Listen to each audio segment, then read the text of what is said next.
കഴിഞ്ഞ ഒരു ദിവസം ഞങ്ങളുടെ ആശാവർക്കറുടെ വീട് ജപ്തിയായി. ആ ജപ്തി 7 ദിവസത്തിനുള്ളിൽ ജപ്തി ചെയ്ത് പോകുന്നൊരു ഘട്ടത്തിൽ ഏഷ്യാനെറ്റ് ചാനൽ നടത്തിയ ഒരു പ്രവർത്തനത്തിലൂടെ മലങ്കര ഓർത്തഡോക്സ് സഭ ഏതാണ്ട് 3 ലക്ഷം രൂപ അടച്ച് അവിടെ ആ വീട് വീണ്ടെടുത്ത് കൊടുക്കേണ്ടായി. ആശാവർക്കർക്ക് വേറൊരു ബുദ്ധിമുട്ടുണ്ട്, അതും ഒരാൾ പരിഹരിക്കാമെന്ന് പറഞ്ഞിരിക്കുന്നു. അപ്പോൾ ഈ സമരപന്തലിൽ വന്നതിന് ശേഷം നിരവധി എല്ലാ ആശാവർക്കർമാരും വലിയ സാമ്പത്തിക ബാധ്യതയിലാണ്. കാരണം വല്ലപ്പോഴും ഈ 7000 രൂപ കിട്ടുന്നതുകൊണ്ട് ജീവിതത്തിൽ ഒന്നും ആവില്ല. ആരും കടം കൊടുക്കാറില്ല, കാരണം കൃത്യമായി വരുമാനമില്ലാത്ത ആളുകൾക്ക് കടവും കിട്ടത്തില്ല. അപ്പോൾ അങ്ങനെ അധികം വലിയ പ്രതിസന്ധിയിലൂടെയാണ് കടന്നു പോകുന്നത്.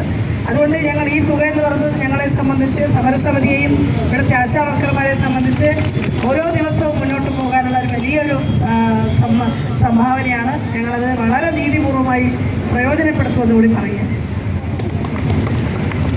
മേഡം, ഞാൻ പറയുന്നത് എനിക്ക് ഒരു 1-ാം ഘട്ടം എന്ന രീതിയിൽ എടുത്താൽ മതി.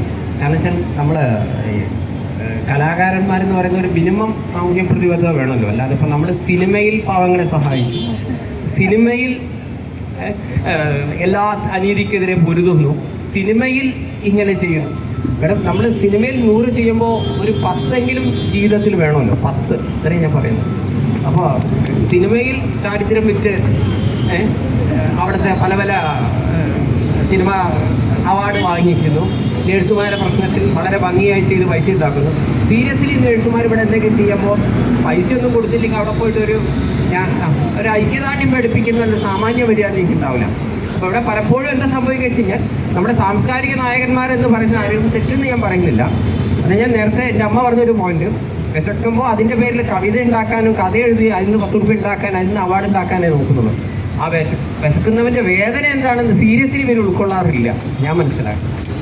അപ്പോൾ ഏതായാലും എല്ലാവിധ ആശംസയും നേരുന്നു. എന്തെങ്കിലും കാര്യങ്ങളുണ്ടെങ്കിൽ അറിയും. വളരെ ഞങ്ങളുടെ മുൻ നിരാഹാരക്കാരാണ് ഇവർ. 6 ദിവസം തങ്കമണി കോഴിക്കോട് കഴിയാണ്. ഒരാൾ കോഴിക്കോട് കഴിയാണ്.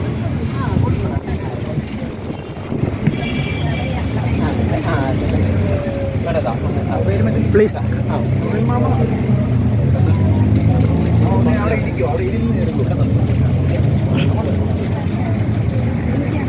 അറിയാലേ